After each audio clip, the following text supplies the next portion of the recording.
हाँ जी, हाँ जी, हाँ जी, हाँ जी, मेरे प्यारे प्यारे सीए फाइनल वाले दोस्तों, सुस्वागतम आज के अपने सेशन में। सर जिसके अंदर आईसीआई ले आया है जैन 26 एंड ऑनवर्ड, मतलब जैन 26 स्पेसिफिकली और मे 26 की और बात कर लेते हैं। जैन 26, मे 26 एंड ऑनवर्ड्स अटेम्प्ट के लिए जो भी अमेंडमेंट है वो आ गए अभी, क्योंकि आईसीआई ने जैन 26 की आरटीपी निकाली है, तो ये अमेंडमेंट जैन 26 की आरटीपी के अंदर है, ठीक है ना। तो मैं उसको तुमको वो बहुत सा कचरा वचरा दिया हुआ था वहां पर, तो ठीक है, तो मैं उन सबको समराइज करके प्रॉपर फॉर्मेट में इधर ले आया हूं, अपन इससे पढ़ लेते हैं एक बार, ठीक है। तो सर ज्यादा अमेंडमेंट नहीं है, कोई खास नहीं है। एक अमेंडमेंट की वीडियो मैं पहले भी अपलोड कर चुका हूं, हालांकि एक तो अमेंडमेंट है चैप्टर नंबर 19 में, 2 अमेंडमेंट है छोटे छोटे, ठीक है। और पर बहुत इंपॉर्टेंट है, ध्यान रखना, बहुत ज्यादा इंपॉर्टेंट है। फिर एनबीएफसी ऑडिट के अंदर कुछ अमेंडमेंट है, अभी अपन उसकी बात करते हैं, चलो आ जाओ। तो सबसे पहले पढ़ते हैं अपन प्रोफेशनल एथिक्स। प्रोफेशनल एथिक्स में 2 अमेंडमेंट क्या है, देखो। पहला अमेंडमेंट कोई खास अमेंडमेंट नहीं है, दूसरा अमेंडमेंट बहुत ज्यादा इंपॉर्टेंट है, ये तो बहुत ज्यादा इंपॉर्टेंट है, ठीक है ना।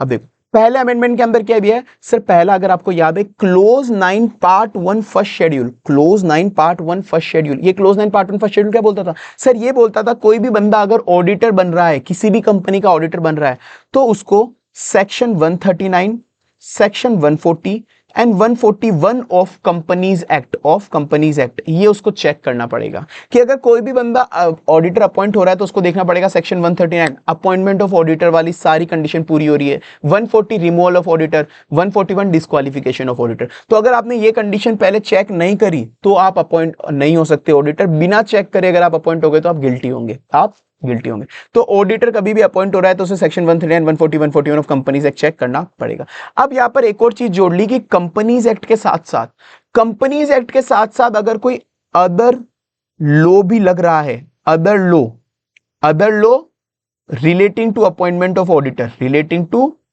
Appointment of auditor, relating to appointment of auditor, कि अगर कोई दूसरा लॉ भी लग रहा है कंपनीज एक्ट के अलावा, कोई दूसरा लॉ है, तो आपको वो भी चेक करना पड़ेगा कि दूसरा लॉ भी कंप्लाई करा है या नहीं करा है। मतलब अब आपको कंपनीज एक्ट के सेक्शन 139, 140, 141 इन तीनों का कंप्लायंस तो चेक करना ही करना है कि जब भी आप ऑडिटर अपॉइंट होंगे कि आपको ऑडिटर सही से अपॉइंट करा नहीं करा।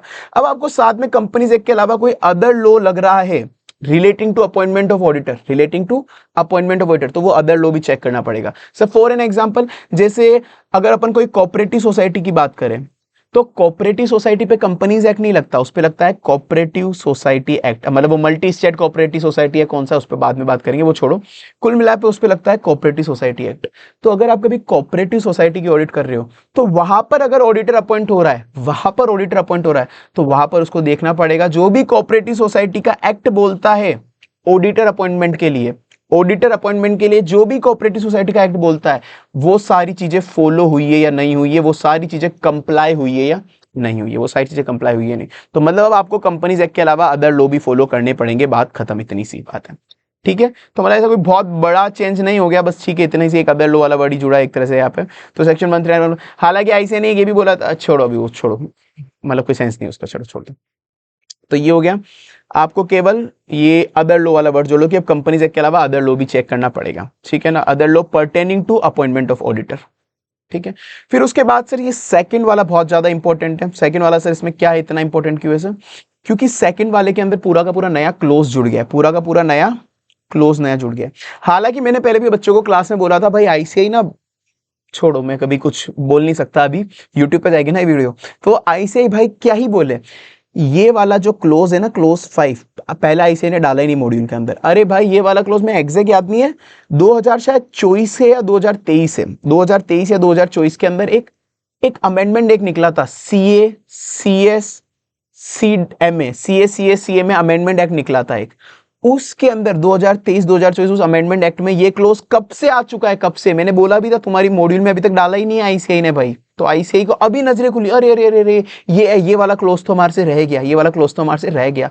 तो ये अमेंडमेंट एक्ट में कब से आया हुआ है, 1-2 साल हो गए आराम से, और अब आईसीआई की आंखें खुली है, कोई बात नहीं, दे रहा है दुरुस्त है, आगे वही बड़ी बात है आईसीआई के लिए, तो छोड़ो, चलो भाई। तो ये क्या है सर, सेकंड शेड्यूल के अंदर पार्ट 2, सेकंड शेड्यूल के अंदर पार्ट 2, इसके अंदर पहले हुआ करते थे सर 4 क्लोज, पहले क्या हुआ था सर 4 क्लोज, अब वो बढ़कर हो गए हैं 5 क्लोज, अब वो बढ़कर हो गए हैं 5 क्लोज, पहले जब 4 क्लोज होते थे अब वह 5 क्लोज हो गए। तो अब 5वें क्लोज के अंदर से इन्होंने क्या बोला, कभी भी आप ऑडिटर नहीं बन सकते in contravention to companies act, कि कंपनीज एक्ट जहां पे आपको मना कर रहा है, जो रिस्ट्रिक्शन लगा रहा है कि ऑडिटर नहीं बन सकते, तो आप कभी भी वहां पर ऑडिटर नहीं बनोगे। बात खत्म। छोटी सी प्यारी सी बात बोलिए कि कभी भी आप कहीं पे भी ऑडिटर नहीं बन सकते in contravention to companies act. आप कर किसी भी कंपनी में आप ऑडिटर बनने जा रहे हो तो आपको पहले कंपनीज एक्ट चेक करना पड़ेगा। आपको पहले कंपनीज एक्ट चेक करना पड़ेगा कि क्या कंपनी एक्ट अलाउ करता है मुझे, मैं क्वालिफाइड बंदा हूं क्या यहां पर ऑडिट करने के लिए, मैं क्वालिफाइड हो गया। तो सर अब तुमको अगर थोड़ी सी दिमाग खुला, थोड़ी सी अक्ल खुली, तो ये सारे क्लोजेस आपस में इंटरलिंक है। सारे क्लोज एग्जाम में तुम साथ में लिख के आना। सर कौन सा? सर जो भी एक जस्ट पढ़ा अपन ने, ये रहा क्लोज 9 पार्ट 1 फर्स्ट शेड्यूल, ये भी तो लगभग लगभग यही बोलता था कि आपको ऑडिट अगर आप करने जा रहे हो तो वहां पे आपको section 139, 140, 141 of companies act check करना है, 141 ऑफ कंपनीज एक्ट चेक करना है। पर यहां पर अब इसने बोल दिया कि पूरा का पूरा कंपनीज एक्ट चेक करना है, कि कहीं पे भी कंपनीज एक्ट का कॉन्ट्रावेंशन तो नहीं हो रहा ना जहां पे आप ऑडिटर अपॉइंट हो रहे हो। तो यहाँ पे पूरा का पूरा कंपनीज एक्ट लगा दिया इन्होंने। ठीक है, तो कभी भी आंसर में ऐसा आ जाए कि सेक्शन आपको लेट से आपको अपॉइंट करना था, फर्स्ट ऑडिटर था। फर्स्ट ऑडिटर कौन अपॉइंट करता है? फर्स्ट ऑडिटर अपॉइंट करता है सर बोर्ड ऑफ डायरेक्टर। पर आपको गलती से अपॉइंट कर दिया डायरेक्टर ने, आपको अपॉइंट कर दिया डायरेक्टर ने, और आपने पोजीशन एक्सेप्ट भी कर ली, पोजीशन एक्सेप्ट भी कर ली, तो भाई गलत हो गया। फर्स्ट ऑडिटर अपॉइंट करता है बोर्ड ऑफ डायरेक्टर, डायरेक्टर नहीं करता। तो उस केस में ये क्लोज 9 पार्ट 1 फर्स्ट शेड्यूल भी लिख के आना, साथ में ये भी लिख के आ जाना भाई, क्लोज 5 भी लिख के आ जाना, part 2 second schedule, part 2 second schedule, क्योंकि अब दोनों अब लिंकेज आपको लिख के आने हैं। तो ये दोनों, ये मैंने यहाँ पे लिख दिया लिंकेज के लिए कि आपको शेड्यूल 1 पार्ट 1 क्लोज 9 एग्जाम में लिख के आना है, उसके साथ में आपको शेड्यूल 2 पार्ट 2 क्लोज 5 जो अपन ये पढ़ रहे हैं वो भी लिख के आना है, वो भी लिख के आना है। तो एग्जाम में दोनों क्लोज लिख के आना, पता नहीं ऐसे ही कौन सा लिख दे, वैसे दोनों ही लिखेगी ऐसे भी। तो कंपनीज एक्ट, आपको कहीं पे भी ऑडिटर बन रहे हो तो आप कभी भी कंपनीज एक्ट के कॉन्ट्रावेंशन में ऑडिटर नहीं बन सकते। साथ में सर अगर आपको एक और याद हो तो सर एक और शेड्यूल 2 पार्ट 1 क्लोज 4 बोलता है, शेड्यूल 2 पार्ट 1 क्लोज 4 बोलता है कि जिस कंपनी में आपका सब्सटेंशियल इंटरेस्ट है, जिस कंपनी में आपका सब्सटेंशियल इंटरेस्ट है, उस पे आप ओपिनियन नहीं दे सकते, उस पे आप ओपिनियन नहीं दे सकते। तो मतलब ये क्लोज भी इन दोनों से लिंक है। कैसे लिंक है सर? जिस कंपनी में आपका सब्सटेंशियल इंटरेस्ट है, मतलब आप सेक्शन 141 में डिस्क्वालीफाई हो चुके हो एक तरीके से। सेक्शन 141 में आप एक तरह से डिस्क्वालीफाई हो चुके हो। लेट से आपके पास या आपके रिलेटिव के पास कंपनी के शेयर्स है, कंपनी के शेयर्स है, कंपनी के शेयर है। तो अगर आपके पास कंपनी के शेयर है तो भाई आप सेक्शन 141 को कंप्लाई नहीं कर रहे, सेक्शन 141 को कंप्लाई नहीं कर रहे, उस केस में क्या लग जाएगा? ये वाला क्लोज लग जाएगा। साथ में वो कंपनीज एक्ट भी है तो कंपनीज एक्ट को कंप्लाई नहीं कर रहे तो ये वाला सेक्शन लग जाएगा। साथ में आपके पास सब्सटेंशियल इंटरेस्ट भी है कंपनी का तो ये वाला क्लोज भी लग गया, ये वाला क्लोज। तो इसलिए तीनों क्लोज अब आपको साथ में लिख के आने, तीनों क्लोज साथ में लिख के आने। ठीक है, ध्यान रखना आप। तो ये बोलता है सर सेक्शन 140, सेक्शन 139, 140 और 141 का कंप्लाई करना है। ये बोलता है कभी भी सब्सटेंशियल इंटरेस्ट नहीं होना चाहिए, मतलब एक तरह से 141 का डिस्क्वालिफिकेशन हो गया। और ये बोलता है कि पूरा का पूरा कंपनी से कंप्लाई करना है। तो ये तीनों क्लोज आप एक साथ ही लिख के आना जहां पे भी जरूरत पड़े। ठीक है, ये नया क्लोज जुड़ चुका है, ये क्लोज आप जोड़ लेना। फिर सर उसके बाद करते हैं एनबीएफसी ऑडिट में क्या अमेंडमेंट आया। सर एनबीएफसी ऑडिट के अंदर बहुत छोटे छोटे अमेंडमेंट आए। देखो पहला अमेंडमेंट एक ये काम का है सर, सबसे बड़ा काम का क्या है सर? रिस्क वेटेड एसेट के अंदर सर बोल दिया कि जो रिस्क वेटेड एसेट अपन नहीं निकालते थे, आजकल बहुत सारे एमसीक्यू भी आ रहे हैं, तो रिस्क वेटेड एसेट के अंदर वहां पे था एक अदर एसेट, तो अदर एसेट के अंदर बोल दिया आरओयू भी अदर एसेट में इंक्लूड होगा और 100% रिस्की है। आरओयू नहीं हो क्या है? राइट ऑफ यूज एसेट, जो इंडेज 116 में पढ़ते हो आरओयू एसेट, तो उसको 100% रिस्क वेटेज देना। ये देखो यार, अभी ओपन है क्या मेरे पास? एनबीएफसी ओपन था तो सही, हाँ ये रहा, ये रहा। तो ये पूरा का पूरा रिस्क वेटेज दिया हुआ था अपन ने सारे एसेट्स का, तो उसके अंदर यहां अदर एसेट के अंदर उन्होंने बोल दिया अदर एसेट इंक्लूडिंग आरओयू सब 100% रिस्की है, सब 100% रिस्की है। ठीक है, फिर सर अब ये फालतू सी बात बोली है, कोई काम की नहीं है। कुल मिला के कोई भी एनबीएफसी जो गोल्ड ज्वेलरी के अगेंस्ट लैंड कर रही है, आपको पता होगा एनबीएफसी जो भी गोल्ड ज्वेलरी के अगेंस्ट लैंड करती है तो उसका टायर 1 कैपिटल कितनी उसको मेंटेन रखनी पड़ती है सर? 12%, 12%।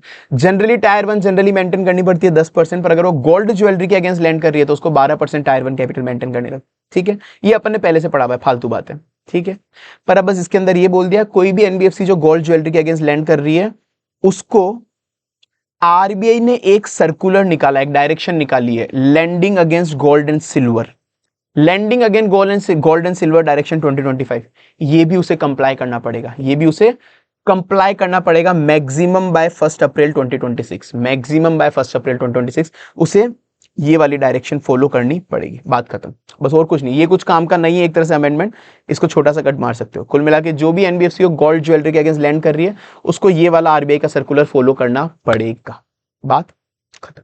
अब सर ये वाला फिर भी काम का है sir, NBFC micro finance institution तुम जानते होंगे सर। एनबीएफसी एमएफआई क्या होता है, देखो अगर तुमको नहीं पता एमएफआई क्या होता है एक बार बता देता हूँ। एनबीएफसी एमएफआई क्या होता है, देखो type of NBFC ICC, CIC, systematic, फिर एनबीएफसी फैक्टरिंग वगैरह ये सब मैंने पढ़ाया हुआ है तुमको। वैसे सर एक होता है NBFC MFI micro finance institution, NBFC micro finance institution. तो sir NBFC micro finance institution का काम क्या होता है, जो जिन लोगों की इनकम कम होती है, जिन लोगों की कम इनकम होती है उन लोगों को लोन देना। जैसे सर अगर अपन शहर की बात करें या अपन गांव की बात करें, रूरल एरिया, तो जिन लोगों की शहर में इनकम सालाना 1.6 लाख है या उससे कम है, या फिर रूरल के अंदर 1 लाख, या फिर रूरल के अंदर 1 लाख, तो जिन लोगों की इनकम सालाना इतनी है 1.6 लाख या 1 लाख या उससे कम, उन लोगों को ये एनबीएफसी लोन देती है, उन लोगों को ये एनबीएफसी लोन देती है। ठीक है, ये अपन को पता है। और बाकी कंडीशन अभी ये तो सब पढ़ा हुआ है, ये कोई अमेंडमेंट नहीं है, ये कोई अमेंडमेंट नहीं है, अमेंडमेंट ये वाला है, अमेंडमेंट ये वाला है। ठीक है ना, अभी बताता हूं मैं तुमको। ठीक है, तो उन लोगों को ये एनबीएफसी लोन देती है माइक्रो फाइनेंस इंस्टीट्यूशन। कहता मिनिमम 24 महीने के लिए 1 लाख तक का अमाउंट, वो भी विदाउट सिक्योरिटी, वो भी विदाउट सिक्योरिटी, इन लोगों को ये लोन देती है। तो अब इन्होंने बोला है एमएफआई में कि भाई जो भी एमएफआई की टोटल असेट है, माइक्रो फाइनेंस इंस्टीट्यूशन मतलब जो भी एनबीएफसी उसकी टोटल असेट है, उस टोटल असेट का 60%, उस टोटल असेट का 60% उन्हें इन लोगों को लोन देना ही देना पड़ेगा। जो भी एनबीएफसी की टोटल असेट है उसका 60% उन्हें इन लोगों को लोन देना ही देना पड़ेगा, इन छोटे लोगों को लोन देना ही देना पड़ेगा। तो यहां पर टोटल असेट के अंदर क्या होगा सर, नेट असेट होगा एक तरह से। टोटल असेट, टोटल असेट में से तुम इनटेंजिबल असेट माइनस कर दो, टोटल असेट में से तुम इनटेंजिबल असेट माइनस कर दो। तो total asset minus intangible asset, जो भी अमाउंट आया, जो भी अमाउंट आया उसका 60%, उसका 60%। तो total asset minus intangible asset, उसका जो भी अमाउंट आया उसका 60%, उसका 60% तुम्हें इन लोगों को लोन देना ही देना पड़ेगा, उसका 60% तुम्हें इन लोगों को लोन देना ही देना पड़ेगा। ठीक है, मतलब जिनकी इनकम कम है, जिनकी इनकम कम है उनको लोन देना ही देना पड़ेगा। ठीक है, तो मतलब कुल मिला के आपको ये 60% वाला क्राइटेरिया फुलफिल करना है थ्रू आउट द पीरियड, पूरे साल भर, थ्रू आउट द पीरियड, मतलब हर दिन आपको लगभग ये क्राइटेरिया फुलफिल करना ही करना है। पर अगर लगातार 4 क्वार्टर तक आपका ये 60% वाला क्राइटेरिया मीट नहीं हुआ, लगातार 4 कॉन्जिक्यूटिव क्वार्टर तक अगर आपका ये 60% वाला क्राइटेरिया मीट नहीं हुआ, तो आपको आरबीआई के पास ले जाना होगा एक रेमेडियल प्लान, रेमेडियल प्लान ले जाना पड़ेगा। आरबीआई को बताना पड़ेगा देखो हमारे से गलती हो गई, लगातार 4 क्वार्टर तक हम ये 60% वाला क्राइटेरिया मीट नहीं कर पाए, तो हमारे पास ये रेमेडियल प्लान है, ये रेमेडियल प्लान है। जैसे sir Q1, Q2, Q3, Q4। ठीक है, लेट से Q1 में भी आपका था, आपने Q1 के अंदर भी लेट से आपने मेंटेन करा था, या Q5 भी ले लो, मतलब जो भी लेना, कोई भी क्वार्टर्स ले लो, कुल मिला के आपने यहाँ पर लोगों को लोन दिया था केवल 58%, यहाँ पर भी दिया था केवल 57%, यहाँ पर भी दिया था केवल 53%, यहाँ पर भी दिया था केवल 55%। तो मतलब लगातार 4 क्वार्टर तक आपका 60% से कम था, 60% से कम आपने इन लोगों को लोन दिया है, तो आपको लगातार 4 क्वार्टर तक कम दिया, तो आपको आरबीआई के पास रेमेडियल प्लान लेना पड़ेगा। यही सर अगर Q3 के अंदर अगर अपन 67% अगर लोन दिया होता तो अपन ने इन लोगों को, तो उस केस में भाई सब कुछ सही है, फिर आपके पास आरबीआई के पास आपको नहीं जाना, क्योंकि लगातार कॉन्जिक्यूटिव 4 क्वार्टर नहीं हुए, कॉन्जिक्यूटिव 4 क्वार्टर नहीं। ठीक है, तो ये बस ये अमेंडमेंट है अपना।